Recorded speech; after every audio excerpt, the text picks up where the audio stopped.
नमस्कार साथियों, आज की वीडियो में हम चर्चा करेंगे केस पर। नाउन के कितने केस हैं।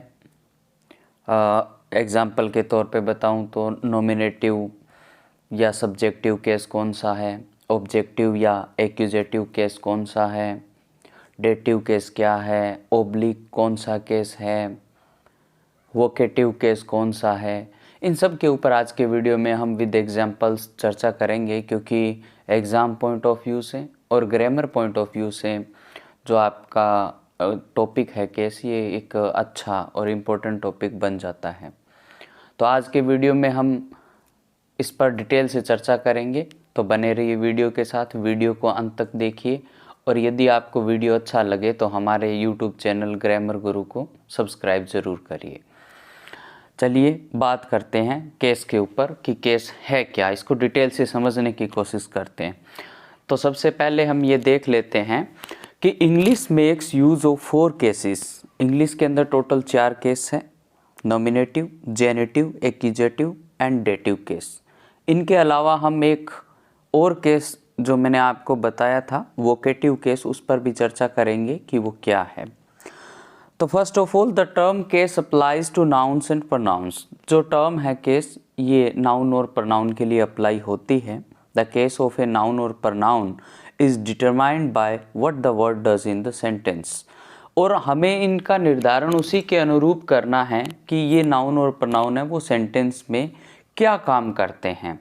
सब्जेक्ट की जगह काम कर रहे हैं, ऑब्जेक्ट की जगह काम कर रहे हैं, या ऑब्जेक्ट ऑफ प्रीपोजिशन का काम कर रहे हैं, पजेसिव का काम कर रहे हैं, है ना। सब्जेक्ट की जगह काम कर रहा है तो नॉमिनेटिव केस है। तो वो अब सब्जेक्ट क्या है, ऑब्जेक्ट क्या है, ये हम सबको पता होता है। बस थोड़ा सा ध्यान रखना कि ऑब्जेक्ट वही होगा जो ट्रांजिटिव वर्ब के बाद में होगा, आप ये मान लीजिए एक बार के लिए।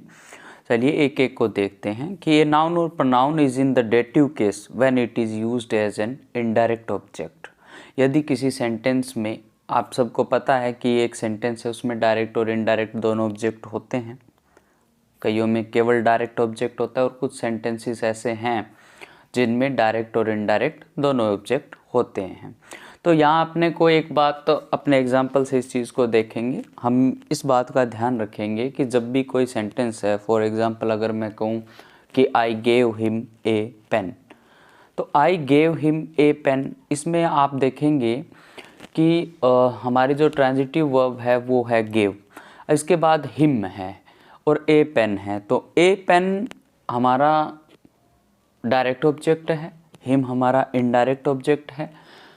ये डायरेक्ट ऑब्जेक्ट इनडायरेक्ट ऑब्जेक्ट क्यों है, कैसे है, ये हम आगे चर्चा करेंगे। यहाँ अभी हम इतना सीखेंगे कि जो हिम है ये हमारा डेटिव केस में है, क्योंकि ये इनडायरेक्ट ऑब्जेक्ट का काम कर रहा है। चलिए अब देखते हैं आगे। और ए नाउन और pronoun is in the nominative case when it is the subject of a sentence और when it completes a being verb. यदि एक नाउन और प्रोनाउन है वो सब्जेक्ट का काम कर रहे हैं किसी भी सेंटेंस में, तो आप समझ लीजिए कि उसका जो केस है वो नॉमिनेटिव केस है, और जो नॉमिनेटिव है वही सब्जेक्टिव केस है। नेक्स्ट देखिए, ए नाउन और pronoun is in the generative case when it shows possession. अब पजेशन के बारे में आप सबको पता है, कुछ पजेसिव प्रोनाउंस भी होते हैं, कुछ पजेसिव एडजेक्टिव्स भी है, और हम एपस्ट्रोफी एस लगा के भी किसी नाउन को पजेसिव में कन्वर्ट करते रहते हैं। तो अगर आपको इस टाइप से कोई भी सेंटेंस मिले जिसमें पजेशंस हो रही हो, तो आप समझ लीजिए कि उसका जो केस है वो जेनेटिव केस है। नेक्स्ट देखिए, ए नाउन और pronoun is in the accusative case when it receives the action of a transitive verb और when it serves as the object of a preposition. Another term for accusative is objective. तो यहाँ एक चीज़ ध्यान रखनी है कि accusative case का मतलब है objective case.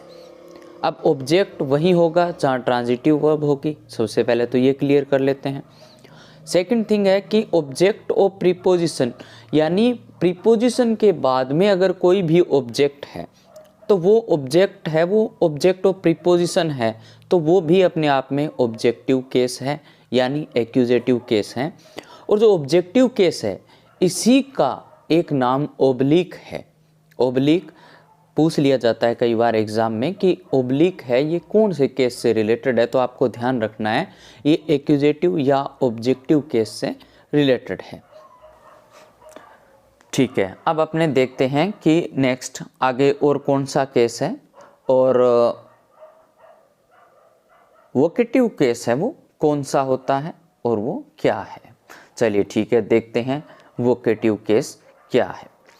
A noun or a pronoun is said to be in vocative case if it is used to call or to get the attention of a person or person। यानी अगर अपन किसी को बुलाने के लिए या सामने वाले का ध्यान अपनी तरफ दिलाने के लिए हम उसे जब आवाज़ देते हैं तब जो केस बनता है वो वोकेटिव केस है। अब ये नाउन की फॉर्म में या प्रोनाउन की फॉर्म में दोनों तरीके से हो सकता है। एग्जाम्पल देखते हैं। Mister Bill, students are waiting for you in the main hall. अब आप देखिए इसमें क्या है, मिस्टर बिल को आवाज़ दी गई है, तो मिस्टर बिल है वो क्या है, वोकेटिव केस है। अब मिस्टर बिल इस सेंटेंस का सब्जेक्ट नहीं है क्योंकि सेंटेंस का जो सब्जेक्ट है वो क्या है, स्टूडेंट्स। तो जो मिस्टर बिल है उसका केस इसलिए क्या बना, वोकेटिव केस। नेक्स्ट देखिए, यू देयर स्टैंड अप। इसका मतलब क्या हुआ, किसी ने किसी को आवाज़ दी कि यू स्टैंड अप। तो ये जो यू है, ये स्टैंड अप एक इम्पेरेटिव सेंटेंस है, इसका सब्जेक्ट ये यू नहीं है, लेकिन ये यू है, इसका केस क्या है, वोकेटिव केस है। Brother, a letter for you. अब ब्रदर ये क्या है, ये एड्रेस करने के लिए हमने इन शब्दों का यूज़ किया है, चाहे वो मिस्टर बिल है, चाहे यू है, चाहे ब्रदर है, तो इनका जो केस बनेगा वो कौन सा केस होगा, वोकेटिव केस होगा। बस इतना। तो brother is also in vocative case. Hope so समझ आई होगी बात कि वोकेटिव केस है ये क्या है। चलिए ठीक है, नेक्स्ट देखते हैं अपने आगे। और क्योंकि हम पहले चर्चा कर चुके हैं कि एक सेंटेंस है उसमें एक डायरेक्ट और इनडायरेक्ट दो ऑब्जेक्ट हो सकते हैं आपके सामने, तो सबसे पहले तो हमें ये आइडेंटिफाई करना आना चाहिए कि कौन सा डायरेक्ट ऑब्जेक्ट है और कौन सा इनडायरेक्ट ऑब्जेक्ट है। सिंपली अगर मैं आपको बताऊं तो जैसे मैं एक एग्जांपल उठा लेता हूं, ही गेव मी ए पेन। अब आप देखिए कि ही गेव मी ए पेन है, इसमें रिसिपिएंट कौन है, यानी किसको प्राप्त हो रही है वस्तु, उसने मुझे एक पेन दिया। अब एक पेन है वो प्राप्त किसे हुआ, मुझे। तो आप ये मान लीजिए कि जो रिसिपिएंट है ना वो इनडायरेक्ट ऑब्जेक्ट होता है। हाँ, एक बात ये आपको हमेशा ध्यान रखनी है कि एक सेंटेंस में जब भी आपको डायरेक्ट और इनडायरेक्ट दोनों ऑब्जेक्ट एक साथ लगाने हो तो इनडायरेक्ट ऑब्जेक्ट है वो हमेशा पहले लगता है, डायरेक्ट ऑब्जेक्ट है वो इनडायरेक्ट ऑब्जेक्ट के बाद में लगता है। और एक बात हमेशा ध्यान रखनी है कि जो इनडायरेक्ट ऑब्जेक्ट है अगर वहाँ जो भी नाउन या प्रोनाउन है तो उसका जो केस है वो डेटिव केस होता है, और ये हम प्रीवियसली इसी वीडियो में चर्चा कर चुके हैं। अगर फिर भी आप ये पता लगाना चाहते हैं कि डायरेक्ट ऑब्जेक्ट है उसका और कौन सा तरीका है जिससे हम पता लगा सकें, तो आपको हमेशा ध्यान रखना है कि आपको डायरेक्ट ऑब्जेक्ट से पहले एक क्वेश्चन पुट करना है। और वो क्वेश्चन क्या हो, गिव मी ए पेन, तो गिव व्हाट, क्या दिया, आंसर क्या मिलेगा, गिव ए पेन। तो आप समझ जाइए कि जब व्हाट का आंसर दे रहा हो तो वो जो ऑब्जेक्ट होगा वो आपका हमेशा डायरेक्ट ऑब्जेक्ट होगा। चलिए अब देखते हैं इनडायरेक्ट ऑब्जेक्ट की पहचान हम कैसे कर सकते हैं।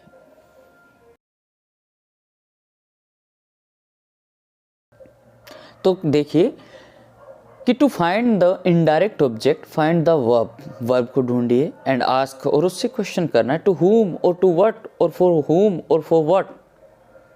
Got it.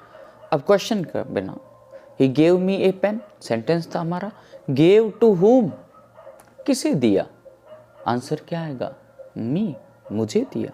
तो इसका मतलब जो मी है वो क्या है, हमारा इनडायरेक्ट ऑब्जेक्ट है। तो इस तरीके से आप पता लगा सकते हैं इजीली कि कौन सा डायरेक्ट ऑब्जेक्ट है और कौन सा इनडायरेक्ट ऑब्जेक्ट है।